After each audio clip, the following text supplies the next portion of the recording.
Now the divided Korean Peninsula, where border tension is stirring fears that the country might go the way of Vietnam.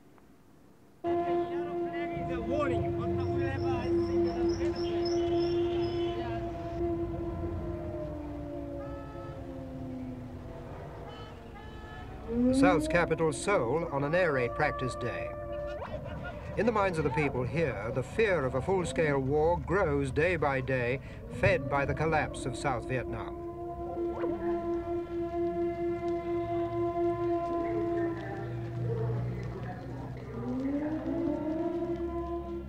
Those who don't obey the sirens are chased into cover, and within minutes the streets of the city are deserted.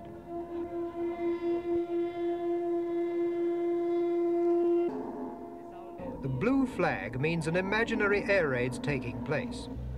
If it were the real thing, there'd be only 5 minutes warning of attack, for Seoul's just 30 miles away from communist forces north of the border. The discipline with which the South Koreans react to the siren shows just how seriously they take the threat. Sound effects from public speakers simulate a gas attack. Only police and air raid wardens are allowed above ground.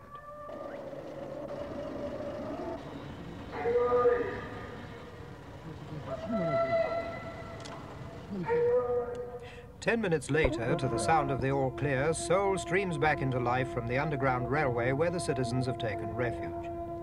In a few minutes, things are back to normal again, but the public mind has been jolted into realizing once more the Korean predicament.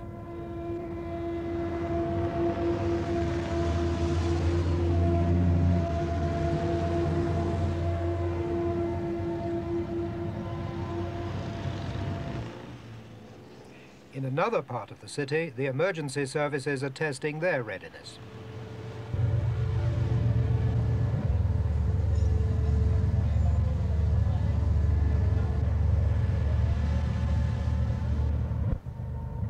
Again, the situation's staged. A Main Street block supposed to have been hit by incendiaries.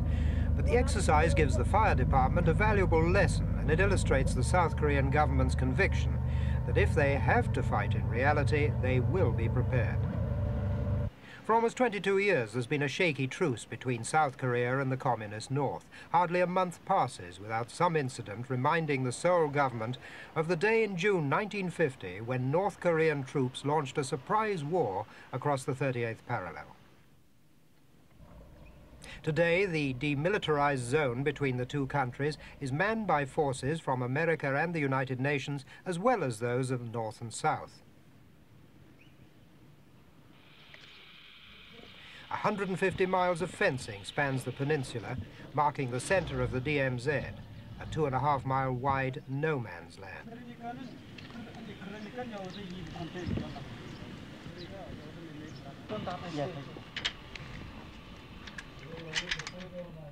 There's an atmosphere of unreality, tension, and ritual around the DMZ.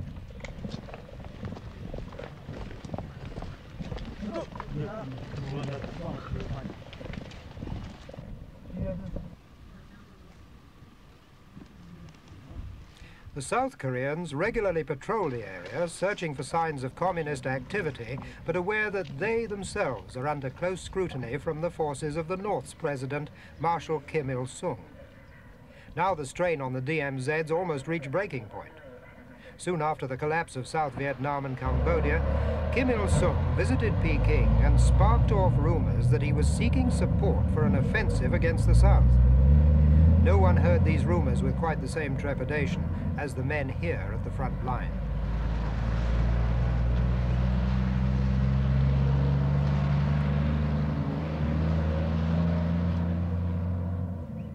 A specially tuned truck stands ready as a getaway vehicle for the American contingent, whose vulnerability inspired this unique banner and the "In Front of Them All" caps presented to GIs at the end of their posting.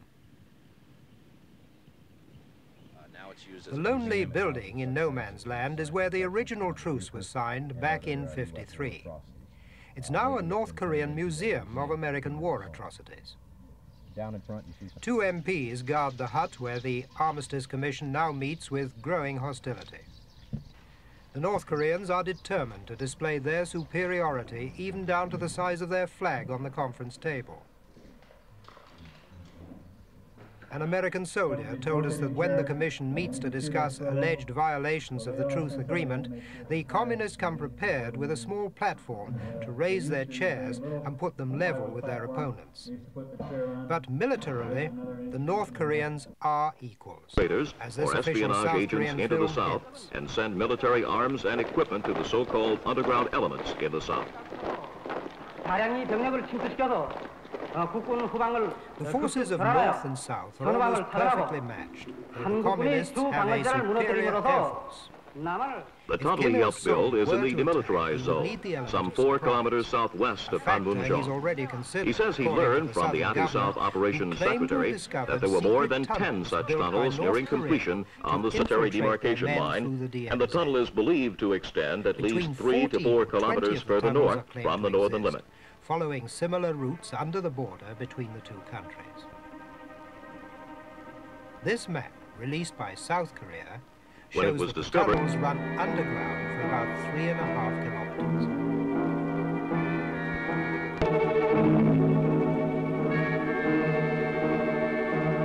The South Koreans the military science team surveyed the area carefully to discover the exact location of the tunnel. A puff of steam rising from a remote spot in the DMZ.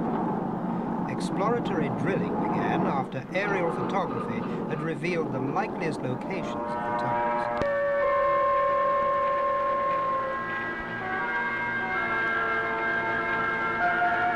The materials toll showed not only the underground stone strata, but also the existence of an open space or cavity 2 meters high.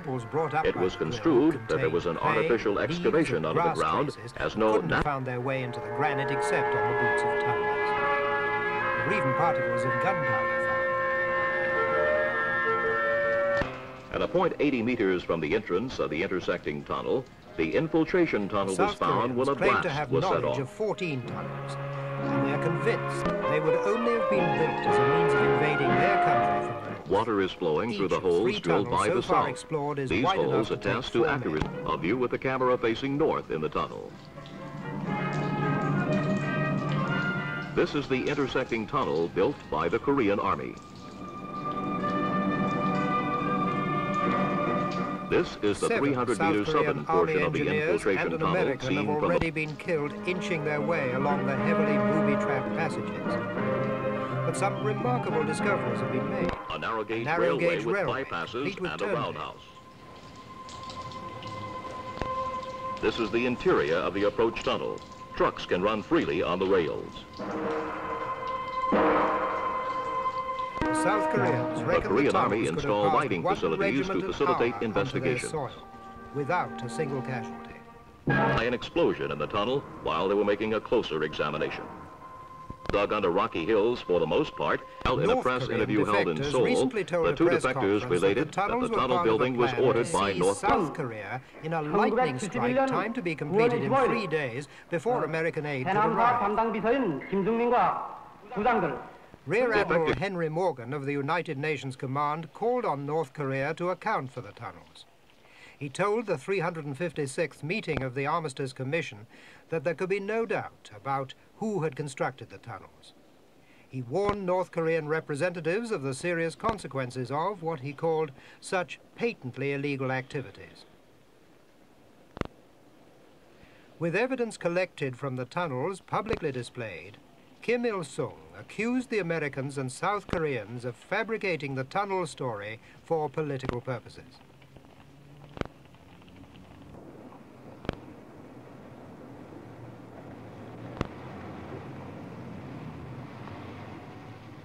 South Korea's President, Park Chung-hee, inspecting his forces in October on the 26th anniversary of their foundation. This is the strength South Korea could count on if it had to retaliate against invasion. The regular South Korean army numbers 600,000, one of the largest in the world.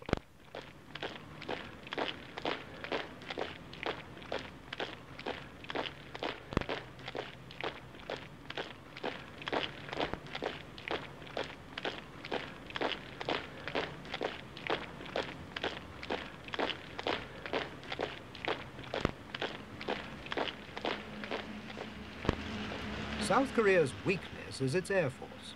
It's only a third the size of Kim Il-sung's. For air strength, South Korea leans heavily on its defense pact with the United States, as it has for at least 2 decades.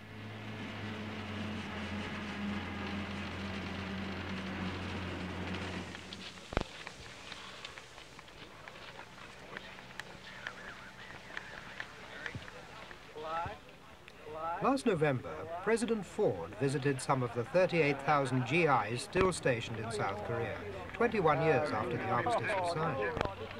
His visit came just 1 week after the tunnels were discovered under the DMZ. While in Seoul, the president gave a welcome assurance that American aid, both military and economic, would continue. Since his visit, he's also said America would crush any aggression from the North more vigorously than it had in Vietnam.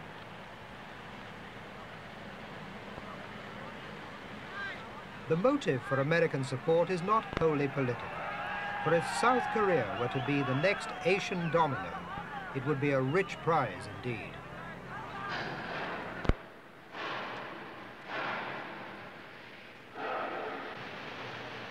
Shipbuilding's just one industry where South Korea has made remarkable strides. The country's capable of building the biggest supertankers in the world, 1 million tonners, and there's no shortage of orders.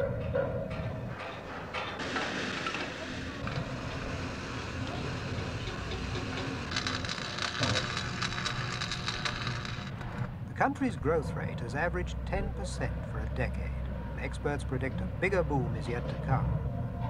But Korea's highly dependent on America and Japan. Between them, they supply about 70% of Korea's imports and take about 70% of her exports.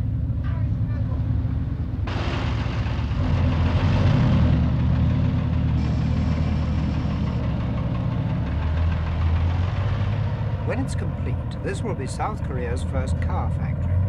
The production line's expected to be operating by the end of the year to exploit a rising demand among better-off Koreans for home-built vehicles. The car company believes it'll be going into business at a time when South Korea's really reaching takeoff point.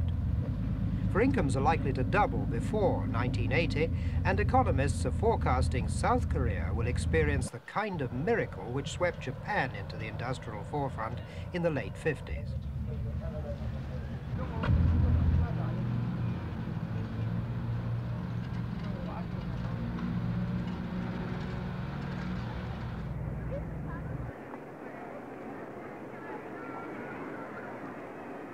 A 2 million strong crowd in Seoul last month. The vast gathering was the climax of a campaign by the National Council for Total Security, which aimed to demonstrate South Korea's solidarity against communism. The campaign was launched after a speech by President Park, in which he warned North Korea against the kind of provocation which he said could work in the jungles of Vietnam, but not in South Korea. And President Park speaks as the leader of a country in which both the United States and Japan have a valuable stake to protect. Perhaps that comforting thought was uppermost in the minds of his people when they burned an effigy of Marshal Kim Il-sung.